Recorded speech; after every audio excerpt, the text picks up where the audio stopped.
Hello বন্ধুরা, দেখো আজকে তোমাদের সামনে নিয়ে চলে এসেছি চিতল মাছ। তো চিতল মাছ দিয়ে আজকে আমি একটা রেসিপি করব, তোমাদের সামনে নিয়ে চলে এসেছি। দেখো চিতল মাছটা আমাদের আমি হলুদ দিয়ে নুন দিয়ে মেখে নিচ্ছি, ভালো করে মেখে কিছুক্ষণের জন্য রেখে দেবো। তো প্রথমেই বলে নিই, চিতল মাছ দিয়ে আমি চিতল মাছের আজকে কারি বানাবো।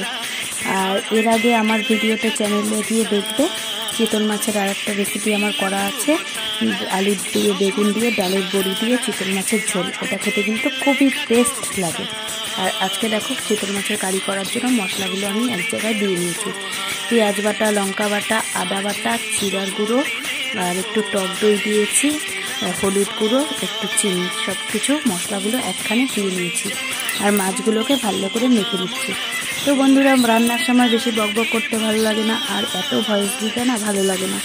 তো যাই হোক, দেখো আমি মাছগুলোকে ভালো করে ভেজে নিয়ে মশলা কষিয়ে কীভাবে রান্না করছি তোমাদের সাথে শেয়ার করছি, তোমরা দেখে নাও। আর যারা যেখান থেকে আমার ভিডিওটা দেখছো, প্লিজ তোমরা কমেন্টে জানিও, কেউ ভিডিওটা স্কিপ করে যেও না, ফুল ভিডিওটা ওয়াচ করো। আর যারা আমার চ্যানেলে নতুন এসেছো তাদেরকে অনেক অনেক ভালোবাসা আমার তরফ থেকে। তো তোমরা প্লিজ আমার চ্যানেলে বন্ধু হয়ে থেকে যাও। আর আমি ঠিক সময় তোমাদের সাথে ব্যাক করে দেব। তোমাদের ইয়েতে গিয়ে আমার ভিডিওতে কমেন্টে কেউ লিখো না বন্ধু হয়ে আসলাম, এই কথাগুলো না লিখো না, কত নাম্বার লাইক করলে, এগুলো একদমই লিখো না। তো আমি সবাইকে ঠিক সময় ব্যাক করে দেব।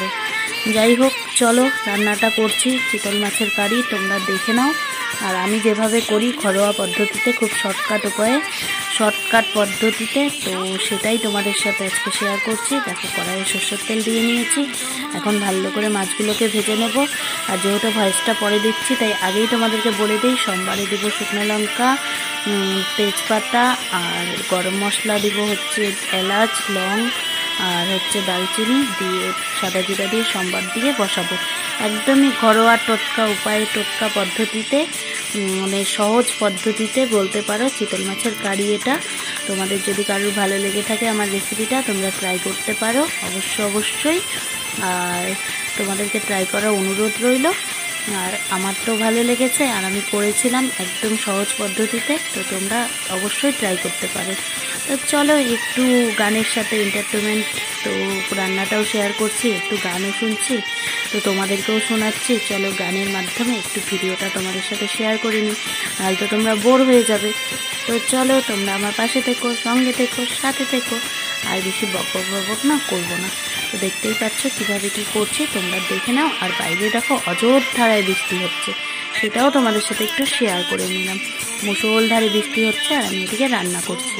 তো রান্নাঘরের জানলা দিয়েই তোমাদের সাথে একটু শেয়ার করে নিলাম। চিতল মাছের কারিটা শেয়ার করলাম। তোমাদের কাছে কার কাছে কেমন লাগছে কমেন্টে কিন্তু অবশ্যই জানাবে বন্ধুরা। তো চলো বেশি বকবক করছি না, অনেকটাই বকবক করে ফেলেছি। এখন একটু গানের মাধ্যমে তোমাদের সাথে রান্নাটা শেয়ার করে নিই। তোমরা সঙ্গে থাকো, দেখতে থাকো, চলো।